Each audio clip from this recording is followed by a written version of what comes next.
السلام عليكم ورحمة الله وبركاته. الحمد لله رب العالمين، والصلاة والسلام على أشرف الأنبياء والمرسلين وخاتم النبيين محمد صلى الله عليه وعلى آله وصحبه أجمعين.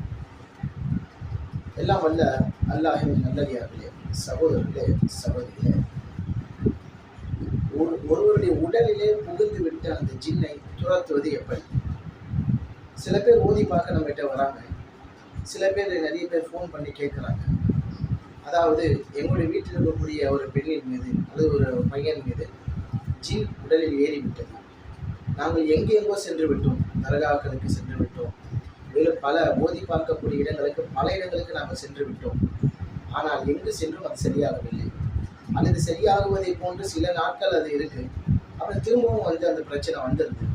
இப்போ இதிலிருந்து நாங்கள் மீளணும், என்ன செய்யறதுன்னு சொல்லி கேட்போம். எந்த அளவுக்கு என்றால், சில இஸ்லாமிய சகோதர சகோதரிகள் இஸ்லாத்தை விட்டு வெளியேறக்கூடிய காரியத்தெல்லாம் செஞ்சிடறாங்க. ஆக கோவில்களுக்கு செல்லக்கூடிய காரியங்கள், சர்ச்சுகளுக்கெல்லாம் போயிட்டு அங்கெல்லாம் போயிட்டு கூட ஓதி பார்த்துட்டு வராங்க, மந்திரிச்சுட்டு வராங்க, அவங்க வந்து சரியாகும். அதே போல் மாற்று மத சகோதர சகோதரிகள் அவர்களும் நிறைய பேர் என்ன பண்ணுறாங்க, எப்படியாக உடம்புக்குள்ள ஜெல்லி ஏறிடுச்சு, அது வெளியே போகவே மாட்டேங்குது, பேய் பிடிச்சிருச்சு, சரி ஆகவே மாட்டேங்குது, எங்கெங்கேயோ போய் நாங்கள் ஓதி பார்த்துட்டோம், மந்திரிச்சு பார்த்துட்டோம், கோயிலுக்கு போயிட்டோம், தர்காவுக்கு போயிட்டோம், இவங்க சொன்னது அவங்களும் அவங்க சொன்னதை போன்று இவங்களும் சொல்லக்கூடிய காட்சிகள் பார்க்கணும். சரி, இதுவெல்லாம் சரியாகாமல் இருக்கிறதுக்கு காரணம் என்ன?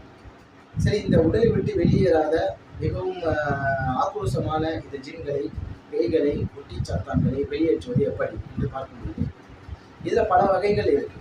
பட் மொத்தம் பொதுவாக நாம் இஸ்லாமியர்கள் ஷைத்தான்கள், ஜின்கள் என்று அதை சொல்லி வருகிறோம். அதை பார்க்கும் பொழுது மாற்று மத சகோதரர்களுக்கு புரியக்கூடிய வகையில பார்ப்போமேயானால், பேய்கள், குட்டிச்சாத்தான்கள், மோகினி பேய்கள், காட்டேரி, ரத்த காட்டேரி போன்ற வகையான பேய்கள் எதுவாக இருந்தாலும் சரி, ஜின் வகைகள் எதுவாக இருந்தாலும் சரி, இவையெல்லாம் ஷைத்தானுடைய வாரிசுகளாக பிள்ளைகளாக நிலை இருக்கு. சரி, இவைகளை எப்படி சரி செய்வது என்று பார்க்கும்பொழுது குர்ஆன் சுன்னாவின் அடிப்படையிலான ருக்கையா ஓதி பார்க்கும் பொழுது மட்டும்தான் இது சரியாகும்.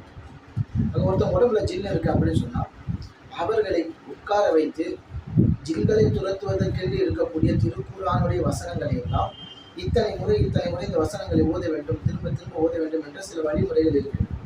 அவர்களை உட்கார வைத்து அந்த வசனங்களை தொடர்ச்சியாக ஓதுகின்ற பொழுது அந்த ஜின் உடலை விட்டு வெளியே விடுகிறது. மேலும் அந்த ஜின்னுடைய பிரச்சனை இருக்கக்கூடியவர்களுக்கு நாம் என்ன செய்யணும்னு சொன்னால், இந்த பூந்தி கொட்டையை கொதிக்க வைத்த அந்த நீரில் ஓதப்பட்ட தண்ணீரை கலந்து அவனை குடிக்க வைத்து வாந்தி எடுக்க வைக்கும். இதன் காரணமாக வேறு சில நபி வழியில் அடிப்படையிலான சில வகைகள் இருக்கு. அதாவது அஜுவா பேரிச்ச பழங்களை உண்ணுவதன் மூலமாக சூனியங்கள் புரிந்து விடுகின்றன. அதே போன்று தேன், கருஞ்சீரகம் போன்ற நபி வழியிலான அந்த உணவு வகைகளை நாம் பரிந்துரை செய்வோம். குறிப்பாக எத்தகைய பேய்களாக இருந்தாலும், எத்தகைய ஜின்களாக இருந்தாலும் இன்ஷா அல்லாஹ் நாம் அவைகளை ஓதி உடலை விட்டு துரத்திடுவோம். முதலாவது, அந்த உடலில் ஜின் வெளிப்படையாக வந்து அது வெளிப்படையாக பேசுகிறது.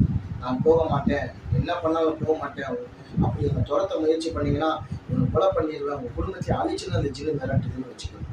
அல்லது அந்த ஜின்னை துரத்தாதீங்க, நான் உங்களை எந்த தொந்தரவும் பண்ண மாட்டேன், அப்படியே நான் இருந்துக்கிறேன் அப்படின்னு சொல்லி வெளிப்படையாக அந்த ஜின்களும் பேய்களும் வெளிப்பட்டு பேசுகிறது என்றால் அவைகளை மிக சுலபமாக நாம் அவைகளை துரத்திடுவோம். அதிகபட்சம் 14 நாள், அதிகபட்சம்.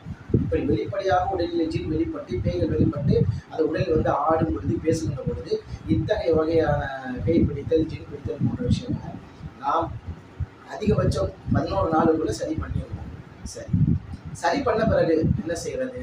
கொஞ்ச நாள் கழிச்சு திரும்ப வந்துருச்சுன்னா அல்லது போயிடுச்சா இல்லையா அப்படி தெரிஞ்சுக்கிறது. நிரந்தரமான தீர்வு எப்படி கிடைப்பதுன்னு பார்க்கும்பொழுது சகோதரர்களே, நிறைய பேர் செய்யக்கூடிய பிழை என்னன்னா, ஓதி பார்த்து முடிஞ்ச பிறகு அவங்களுக்கு நாம் சில அமளியாத்துக்களை சொல்லிக் கொடுக்கணும், சில துவாக்கள், திக்ருகள், பிரார்த்தனைகளை சொல்லிக் கொடுக்கணும். அதை அவங்க ஓதிட்டு வரணும்.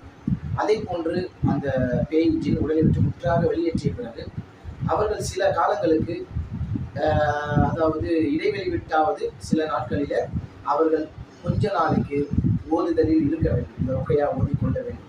பிறகு நாம் சொல்லக்கூடிய அந்த அமளியாத்துகளை, வழிமுறைகளை, அந்த துவா பிரார்த்தனைகளை அவர்கள் பின்பற்றி கொண்டு வருகின்ற பொழுது முற்றாக அந்த ஜின் அவர்கள் உடலை விட்டு வெளியேறிவிடும், ஒரு பொழுதும் திரும்ப வராது. எந்த அளவிற்கு என்றால், அந்த ஜின்னை ஓதி நாம் எரித்து அதை அழித்து விடுவோம் இன்ஷா அல்லாஹ். அல்லாஹ்வுடைய சில வசனங்கள் இருக்கின்றன, அந்த வசனங்களை ஓதுகின்ற பொழுது அந்த ஜின்களெல்லாம் எரித்து சாம்பலாகிவிடும்.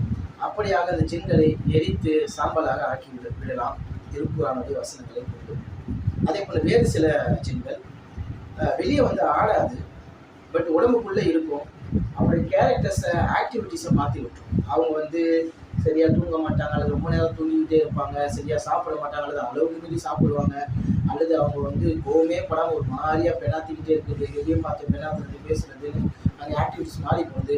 அல்லது நல்லா பேசக்கூடியவங்க திடீர்னு பேசாமல் மௌனம் ஆயிடுவாங்க, அல்லது பேசாமலே இருக்கிறவங்க பயங்கரமாக பேசக்கூடியவங்க ஆயிடுவாங்க. இப்படியான அவங்களுடைய கேரக்டர்ஸ் டோட்டலாக சேஞ்ச் ஆகுது.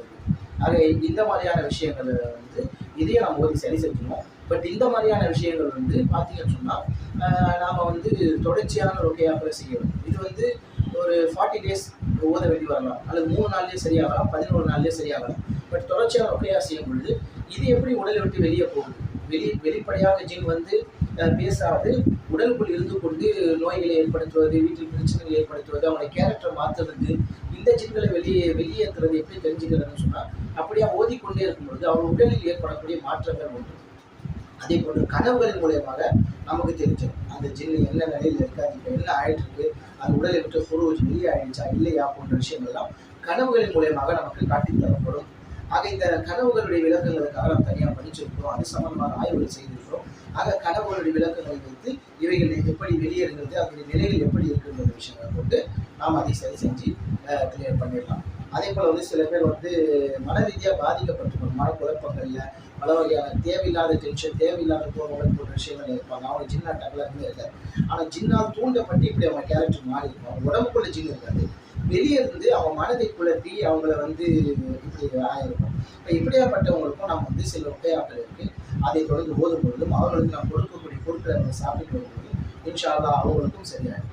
ஆகவே எப்பேற்பட்ட ஜின்கள் பேய் பிடித்திருக்கக்கூடியதாக இருந்தாலும் சரி, எப்பேற்பட்ட சூன்யமாக இருந்தாலும் சரி, இன்ஷா அல்லாஹ் நாம் குறைந்தபட்சம் 11 நாட்கள், அதிகபட்சம் 40 நாட்கள் அதை ஓதி சரி செய்து விடுவோம். இன்ஷா அல்லாஹ் நம்மை தொடர்பு கொள்ளுங்கள், சரியான தீர்வை பெற்றுக்கொள்ளுங்கள். நிரந்தரமான தீர்வை இன்ஷா அல்லாஹ் யாருக்கு வேணும்னு நினைக்கிறீங்களோ நம்மை தொடர்பு கொள்ளுங்கள். அல்லாஹ் சுப்ஹானஹு வ தஆலா இத்தகைய துன்பங்களிலிருந்து பாதிக்கப்பட்டிருக்கக்கூடிய மக்களை பாதுகாத்து கொள்வானாக. வஆஹிரு தஅவானா அல்ஹம்துலில்லாஹி ரப்பில் ஆலமீன்.